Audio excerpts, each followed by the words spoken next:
It was a few years ago. Um, I was dating somebody and I was consumed by greed at the time. I was never home. I was busy doing my own thing, making money, and who I was with always told me, "You're never home." And I was just completely consumed by greed. It's an awful thing, like that people care more about money than people nowadays, but I understand. But I'm going to say this. I always believed there was a God. I didn't necessarily believe in Jesus. I do now, but I always knew there was a God, but I never wanted to believe the Bible. I believe the Bible now, and I'm going to discuss with you why I do. This took me 4 years, almost 4 years to get this out, but now is the time. But back to my story. I won't go into long detail because it's hard for me. I'm going to try not to cry. I cry sometimes when I tell this story. Long story short, I was consumed by greed. I was cheating on who I was with. The night I met my guardian angel, I was flirting with all the girls at the bar. And as I said, I was technically like a non-believer. I won't go into great detail because it's very hard for me to get out. I want everybody to hear the story. I have the courage now, but long story short, I had a mental breakdown. I never really hurt anybody. Like, I can't go into great detail, but due to legal reasons, I can't go into great detail, but I was at a police station. They beat me under their cameras. I wiggled a bit. They threw me into a police cell, and I had a mental breakdown, but I was aware of what was going on. And I think it was a couple hours later, one of the guards comes and gets me. I'm shaking. I'm scared, right? Like, I didn't know exactly what happened. So they came and got me. I went. This is scary. It didn't scare me before, and it does now, and I'll tell you why. When I walked in there, and there was 4 or 5 cops completely motionless, still. I could feel an evil force, like just completely still, standing side by side. And I'm sorry for any interruptions. I have a child. Like we're all parents, right? Well, not everybody, but we all have our lives. Like I want people to hear my story. I assumed that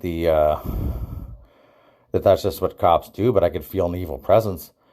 And the one cop, there was only one, the rest stood completely motionless still. The one cop came up to me, "The phone's for you." Like, I've never been in any legal trouble in my life. So I was like, okay.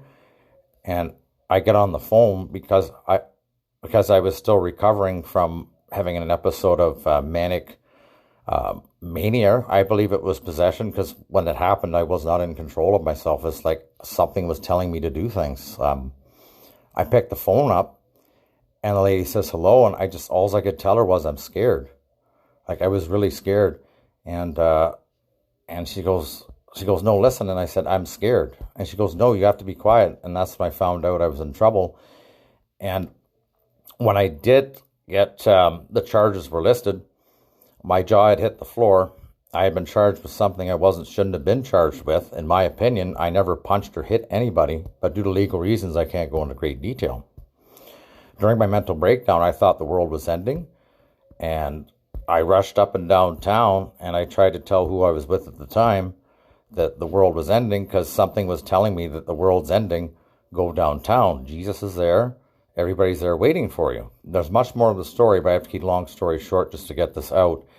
And anyway, the whole time I was in the jail cell, I could hear dogs barking, like these vicious dogs. An old man's voice wailing, this weird voice, something you'll never forget, and like something that sounded like medieval trumpets. I thought it was something to do with the royal family or something. I thought the police were playing a prank on me. I asked my girlfriend about a week or two ago. I said, "Do the police like have sound systems in there to make noises to scare you?" And she said no. And I told her about it. And now that I've found God and I'm starting to understand life more now, that it scares me to death. And I'm surprised I'm not crying telling you it was. Now I'm not scared of dying. Like, I want to do the right things. God set me on the right path. I love helping people. But the dog barking, and then it would stop, and there would be an old man's voice wailing, and then out of the blue there'd be this medieval sounding trumpet. And the next day, like when the cop loaded me in, I can't go into detail, when I was loaded into the vehicle, I told the person that I was scared, and he said, "Don't worry, where you're going, you'll get lots of sleep." And where I was going, the police tell the guards tell the inmate. And I was like, well, the only thing I could think was that's not good. I looked out the little window in the paddy wagon, and I seen town after town, and I realized what city we were getting close to. And as soon as I knew what city it was, I realized that my life's over, because where this facility is, people get killed all the time because the man tells the guard tells the inmate, and you're dead. And I had to quickly, this is really hard, this took me 4 years to get this out. I had to quickly come face to face with the facts of I'm never going to see my son again. I'm never going to see my mom and dad again. I'm never going to see my friends again or anybody. That this is it, like I'm going to die. And when I got there and I got unloaded, I was shaking because like I'm going to die. And the guard said, "Don't worry, everything will be okay." And I sat down, and it was almost like I was completely conscious at the time. Like I knew what was going on, but it seemed like a dream state. I wasn't sleeping or anything, and everything seemed just slightly oily, like the vision. And there was 4 or 5 guards standing still, just like in the place I was at before. And the one says, "Don't worry, we're here to give you many more chances." And sorry, this is hard. And the one said, "Don't worry, someone prayed for you." And my fear lifted.